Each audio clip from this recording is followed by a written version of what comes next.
Olá, amigos do canal Asa. Meu nome é Peter Biondi. Eu sou consultor, professor e jornalista na área de aviação, com especialização na área de Airline Airport Management, falando para vocês diretamente de Atlanta, nos Estados Unidos, com um comentário de algumas notícias da aviação da semana. Então vamos começar a primeira notícia, que fala que o Cockpit Voice Recorder e o Flight Data Recorder do acidente do 787 da Air India deverão ser mandados para os Estados Unidos para serem avaliados.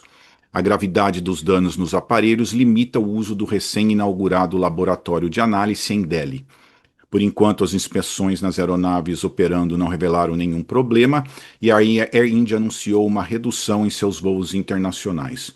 Houve uma certa demora em fazer essa decisão, o que trouxe até um pouco de suspeita, né? Porque eles não queriam mandar imediatamente esses equipamentos para serem avaliados nos Estados Unidos. Então, eu lembrei um caso interessante, né, da Egypt Air Flight 990 em 1999, que havia uma suspeita que o piloto talvez tivesse derrubado o avião de propósito, e houve um conflito muito grande porque o NTSB queria mandar o caso para o FBI americano investigar. O órgão investigador do Egito não aceitou, quis mostrar que eram problemas dos aparelhos. Então, você vê, até órgãos investigadores, às vezes por motivos até políticos, podem não concordar sobre uma investigação de acidente, que foi o caso da Egypt Air, o voo 990, né? Uma pessoa sugeriu talvez problemas de computador, não tem nada definido ainda, mas eu lembrei também, né, que quando os Airbus começaram a voar, o A320, pilotos falando que o avião às vezes faziam coisas que eles não sabiam que estava fazendo direito, né? E houve alguns casos, computador realmente houveram alguns casos de glitches em computador. Então é mais uma teoria aí que aparece aí, tudo será investigado em detalhes, então muito importante isso. E paralelamente às investigações do acidente, o Departamento de Aviação Civil da Índia recomendou a remoção de 3 executivos da empresa por violações sérias sobre o limite de carga horária dos pilotos. Como eu comentei aqui semana passada, quando começam a fazer uma investigação, entrevistar, acaba se achando outros problemas da empresa que pode não ter necessariamente ligação com um acidente, mas são problemas importantes de segurança. Então, eu falei, né, acaba tendo um componente de management no meio dessas investigações. E o Departamento de Aviação Civil da Índia começou uma auditoria anual na Air India. Embora a auditoria seja algo que acontece todo ano, não está relacionado ao acidente, ela certamente vai avaliar vários procedimentos de segurança da empresa, porque agora a Air India está sob o olhar de todas as pessoas, né? Então ela tem que dar uma satisfação sobre essa auditoria dentro da empresa, né? E como eu disse, é isso, né? Você vai investigar uma coisa pequena e acaba achando outros problemas que, embora não sejam desse acidente, podem contribuir para um acidente no futuro, né? Então vamos aqui para a segunda notícia, né? Um Embraer 195E2 da Azul afundou no asfalto do pátio do aeroporto de Fernando de Noronha durante o pushback. O aeroporto enfrenta uma paralisação das obras da pista e do pátio. Não foi algo tão dramático assim, mas poderia ter sido, né? O aeroporto movimenta mais ou menos 270 mil passageiros por ano, né? Quem administra o aeroporto é a Dix Empreendimentos, que pertence ao grupo Agemar e é baseado em Recife, em Pernambuco. Eu estava olhando sobre asfaltos, eu conheci um senhor aqui uma vez, estava indo até para o Brasil, especialista mundial na área de asfalto, pavimentação de aeroportos. Eu não lembro que aeroporto que ele estava indo no Brasil, mas era um técnico americano de alto nível indo checar um aeroporto no Brasil. Só para vocês saberem, o FAA tem o AC 150-5320, que cuida só dessa parte de Airport Pavement Design e Evaluation, e na ANAC tem o Manual de Sistema de Gerenciamento de Pavimentos, que também dá todas as indicações como isso tem que ser feito nos aeroportos. E pavimento, vocês sabem como é, que nem o asfalto das ruas também. Tem infiltração de água, sol, peso, tem vários fatores que afetam isso, né? Então, muito importante levar todas essas coisas em consideração. Então vamos ver como é que fica, mas foi uma coisa até meio difícil, né, para o aeroporto aí ter que lidar com isso. Quem sabe isso vai agilizar as obras que ainda faltam ser feitas no aeroporto. E falando também agora da Azul, né, a Azul acionou na Justiça dos Estados Unidos para barrar suspensão de fornecimento de combustível. O fornecimento é feito pela distribuidora Raisin, que é um joint venture entre a Shell e o grupo Cosan, um conglomerado brasileiro na área de energia. Esse acordo é responsável por cerca de 68% das necessidades da Azul em rotas domésticas e é muito importante que ela tenha infraestrutura em aeroportos que não tem outra alternativa. Então é muito importante ter esse relacionamento com essa empresa, né? A Rising solicitou uma manifestação da Azul sobre o assunto, que pelo jeito não foi feita até agora. Essa ação começou através de uma empresa chamada Vortex, que iniciou o pedido de inadimplência. Ela é uma empresa de mercado de capitais de São Paulo, que alegou que a Azul não estava fazendo alguns pagamentos. Então, nesse momento, e esse é um problema em toda a recuperação judicial, é como manter a confiança dos clientes. A pior coisa que tem são os clientes começarem a pensar, não, a empresa não vai voar, será que vai ter voo? Se você chega nesse ponto, daí fica muito mais difícil ter uma recuperação, né? Então é muito importante nesse período manter a confiança dos clientes. E se ter uma interrupção no fornecimento de combustível, pode gerar uma falta de confiança na empresa. Então vai ser muito importante, vamos ver como é que fica essa parte importante desse acordo que está sendo feito e foi mandado para a corte americana. Vamos ver como eles vão avaliar esse pedido da Azul aí. Mas muito importante nesse momento é manter a confiança dos clientes, que vão ajudar nessa recuperação também, né? Agora, uma da Embraer, né? A Lituânia anunciou a decisão de comprar três C-390, que são aviões de multimissão da Embraer. Eu já falei, né? O KC é o que faz refueling durante o voo, e o C-390 é um multimissões. A ministra de Defesa da Lituânia declarou que o C-390 Millennium era a melhor opção para as necessidades do país. A Embraer tem trabalhado para trazer o avião para a Força Aérea Americana também. Em abril e maio realizou um tour pelos Estados Unidos. Operadores atuais do avião são o Brasil, Hungria e Portugal, e futuros operadores serão a Áustria, República Tcheca, Lituânia, Holanda, Eslováquia, Coreia do Sul e Suécia. O C-390 seria um ótimo substituto para o C-130 Super Hercules que tem na Força Aérea Americana. Até agora foram construídas 13 aeronaves dessa linha. E na mesma linha também o CEO da Embraer disse no Paris Air Show que no momento não vão desenvolver uma conversão do E195 para a versão cargo e nem entrar no mercado turboprop, mas sim focar em melhorar o E175, o E1, que pode ser vendido nos Estados Unidos. O E2 ele já passa do peso permitido. Também tentar vender a variante do E175 e E195 E2 em outros países. Uma boa notícia é que a Embraer teve uma encomenda de 60 aeronaves E175-E1 pela SkyWest, com opção para mais de 50 aeronaves, no valor de 3,6 bilhões de dólares. As primeiras 16 aeronaves irão operar para a Delta Airlines. A SkyWest ela opera voos regionais para outras empresas. Ela opera para Alaskan, American Eagle, Delta Connection e United Express. Então, um bom negócio para a Embraer aí, para o E175. Agora uma importante aí do Brasil, né? O ministro do Turismo informou que irá trabalhar na regulamentação do balonismo para fins turísticos no Brasil. A notícia veio depois de um acidente com um balão que pegou fogo em Santa Catarina, matando 8 pessoas. No momento, o balonismo no Brasil é uma atividade aeroesportiva, sendo risco por conta dos envolvidos.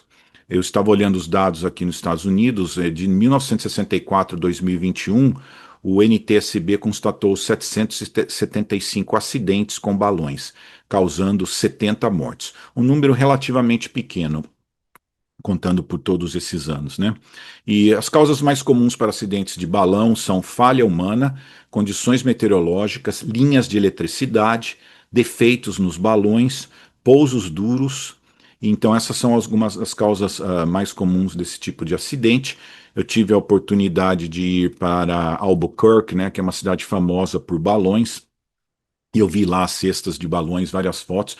É interessante que eu não vi nenhum com mais de capacidade para 10 pessoas, né? Esse caso no Brasil eram 25 pessoas dentro de um balão. Achei, nunca tinha visto isso, nem sabia que podia ter tantas pessoas dentro de um balão, né? Mas eu lembro lá em Albuquerque era a cesta para 7, 8, 10 passageiros no máximo, né?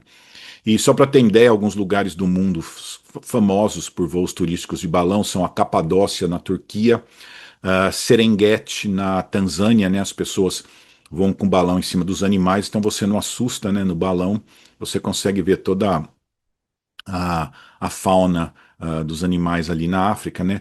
Luxor, no Egito, Bagan, em Myanmar, Barcelona, Espanha, e Albuquerque, no New Mexico, aqui, que eu tive a oportunidade de ir lá e aprender um pouquinho sobre balões, né? Mas foi um incidente triste aí no Brasil, mas ainda bem que as autoridades já estão pensando em reformar tudo isso com uma legislação mais séria sobre isso e para regulamentação. E já entrando nessa área de regulamentação, e a ANAC abriu uma consulta setorial para discutir a segurança e certificação das aeronaves elétricas de decolagem e pouso vertical no Brasil, os eVTOLs, né? Os modelos certificados serão os com 2 a 6 passageiros, com um peso bruto máximo de 5.670 quilos. Autoridades e organizações estrangeiras estão trabalhando juntas para uma harmonização e padrão global. Essa consulta está aberta até dia 8 de julho pelo site Participa Brasil. E uma vez um profissional aqui americano me contatou e estava falando que é toda uma indústria que está sendo inventado do nada, né? Então, todos os procedimentos novos estão vendo o potencial, né? Como é que essas aeronaves podem ser usadas, né? Expandidas para vários usos. Está sendo muito entregue, até entrega de carga está sendo entregue, coisas de emergência, remédios, né? Já estão sendo usados esses tipos de drones sem piloto, mas logo logo os chamados air taxis podem estar operando, e o Brasil já está na dianteira de criar uma legislação e abrir ao público para dar sua opinião sobre esse assunto, né? Mas é muito interessante como essa indústria pode mudar muita coisa, né? A indústria de Vitol ainda é muito nova, né? E vai requerer o desenvolvimento de outras tecnologias de apoio, né? Como os vertiports, né? Os portos onde o avião decola, as estações de carregamento de eletricidade e até de controle de espaço aéreo, né? Então essas empresas também vão fornecer essa tecnologia para o operador. Algumas estimativas falam que o custo para o passageiro pode ficar entre 5 e 11 dólares por milha, né? Então eu calculei, muitas dessas aeronaves terão um custo entre 140 mil e 400 mil dólares, mas algumas podem chegar até 10 milhões de dólares. Velocidades de 150 a 200 milhas por hora. Então, por exemplo, um São Paulo-Viracopos poderia fazer 25 minutos, mais ou menos 50 milhas, né? São Paulo, Aeroporto Catarina, 20 minutos. Centro de São Paulo a Guarulhos, 10 minutos. Então, se fosse mais ou menos esse preço aí, vamos dizer aí uns 250 dólares, uma passagem do centro de São Paulo ao aeroporto de Guarulhos com uma dessas aeronaves, né? Então, é muito importante definir vários padrões, treinamento, como vão operar, mau tempo, as condições meteorológicas, né, tudo isso precisa estar bem definido nessa indústria que está começando aí. E vamos ver aí, esse ano já devem ter alguns países já avançando na operação dessas aeronaves. E como eu já disse, o Brasil já interessado na legislação que vai operar isso e na parte de segurança. E agora uma notícia importante, né? Várias empresas aéreas suspenderam ou reduziram voos sobre o Oriente Médio depois da escalada do conflito entre Israel e Irã. Os Estados Unidos atacaram uma instalação nuclear do Irã, afetando voos no Emirados Unidos, Arábia Saudita, Iraque, Israel e até em outros países. Lembrando que em 2014 um voo da Malásia foi atingido por um míssil russo. Então há sempre esse perigo de algum míssil acertar um avião comercial. E pode levar vários dias para a situação se normalizar. Esse conflito também pode afetar o preço do petróleo, afetando a receita das empresas aéreas, né?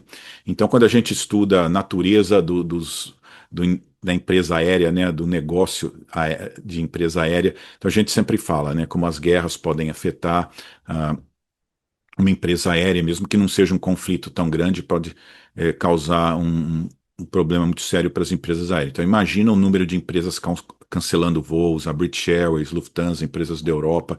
Imagina para ter essa retomada, né? O que vai acumulando de passageiros que precisariam viajar, não tem um voo naquele período e vai ficando, né? Isso leva, às vezes, várias semanas para recuperar esse acúmulo de passageiros que ficaram parados sem fazer o que precisavam fazer, né? Então vamos ver como esse conflito vai daqui para frente, mas provavelmente vai ficar uma situação tensa por mais alguns dias aí.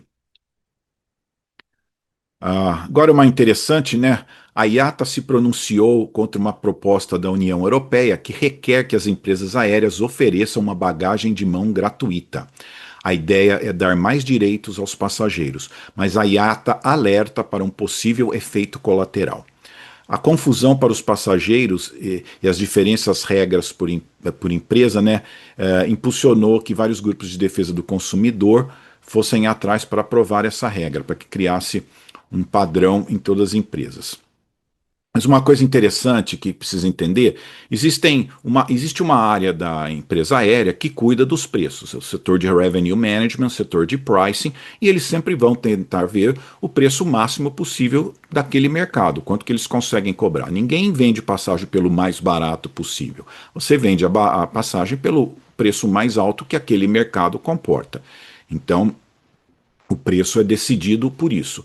Existe um outro departamento que é o de Ancillary Revenue. Inclusive, eu dou um curso geralmente nessa área, né? Eu dou um curso dessa área. Que é Ancillary Revenue é a receita gerada para as empresas aéreas, além da tarifa básica da passagem. Isso é outro departamento, é uma outra área contábil até dentro da empresa. E esse tipo de ancillary revenue pode ser bagagem, seleção de assentos, vendas a bordo, sanduíche, duty free, prioridade na hora do embarque, né? Então tem um setor que cuida disso, de criar até produtos para vender para os passageiros. Então é isso que as empresas fazem. Elas usam uma coisa que chama unbundle, né? Que é separar. Antigamente estava tudo incluído num pacote. Então eles separam e vendem em pedaços para você, né? E por que que fazem isso, né? Porque por causa da internet. Havia uma época que era difícil comparar preço de passagens. Você ia num agente de viagens, esperava uns dias, ele te dava o preço, daí ia numa outra empresa, era um outro preço. Então era muito difícil. Hoje o que acontece é o seguinte, com a internet, você em poucos minutos você consegue comparar vários preços. E você toma a decisão muito no preço mais barato que aparece. Então, para não perder vendas, muitas vezes a empresa tem que oferecer um preço mais barato, senão você não vai comprar. Daí eles pensam, bom, mas não é o preço que a gente precisaria vender para operar bem. Daí, ó, vamos vender outras coisas. Então você compra, daí você vai ver, ah, mas eu tenho que pagar para bagagem. Não, mas daí eu tenho que pagar por isso. Mas daí eu tenho que pagar por isso. Coisas que antes eram incluídas no preço da passagem. Então aí que tá, porque o cérebro humano ele é um pouco preguiçoso, ele trabalha no mais fácil possível. Então muitas vezes as pessoas não leem regra, não leem informações adicionais e acabam comprando naquele preço mais em conta e acabam tendo que pagar outras coisas depois. Então tá aí o problema, é por isso que as empresas, principalmente as low cost, tentam ganhar vendendo outros produtos, né? Não na passagem. Então você olha, low cost, que maravilha, compra lá. Daí você vê, puxa, esqueci, eu vou viajar com 2 malas. Nossa, US$ 70 pelas malas. Daí você vai ver no final das contas, pode até sair mais caro, né? Voar numa low cost, né? E só para ter uma ideia, em 2024 as empresas aéreas ganharam 148,4 bilhões de dólares com ancillary products, né, que elas fazem para vender para os passageiros, né. Então é uma coisa que vai pegar lá na Europa, né. Eles estão tentando aprovar que todo passageiro tenha direito gratuito a uma mala de mão dentro da aeronave e a IATA, por outro lado, tentando falar que isso vai ser prejudicial. Então vamos ver o que sai daqui para frente sobre isso, né? Então lembrem disso, tem o setor de Revenue Management e Pricing que cuida do preço das passagens e um outro setor que cuida disso, que é Ancillary Revenue, que cuida dessas receitas que vêm além do preço da passagem, que para muitas empresas é importante, principalmente a low cost. Então, só para encerrar, uma notícia importante também, né? Faleceu o fundador e criador da FedEx, o Fred Smith, aos 80 anos de idade. Ele era considerado um dos empreendedores da área de transporte de maior sucesso no mundo. Ele foi o criador da entrega do dia seguinte, né? Overnight Delivery nos Estados Unidos, que mudou a maneira como os consumidores compravam. E uma coisa interessante foi que em 1962 ele escreveu uma dissertação na faculdade falando sobre um sistema de entrega de encomendas urgentes, né? E ele tirou só C, né? Que é o equivalente a 5. Ele tirou uma nota baixa, professor não levou muito a sério a ideia dele, né? Ele fundou a FedEx em 71 e quase 2 anos depois ele quase faliu. A FedEx teve uma dificuldade no começo.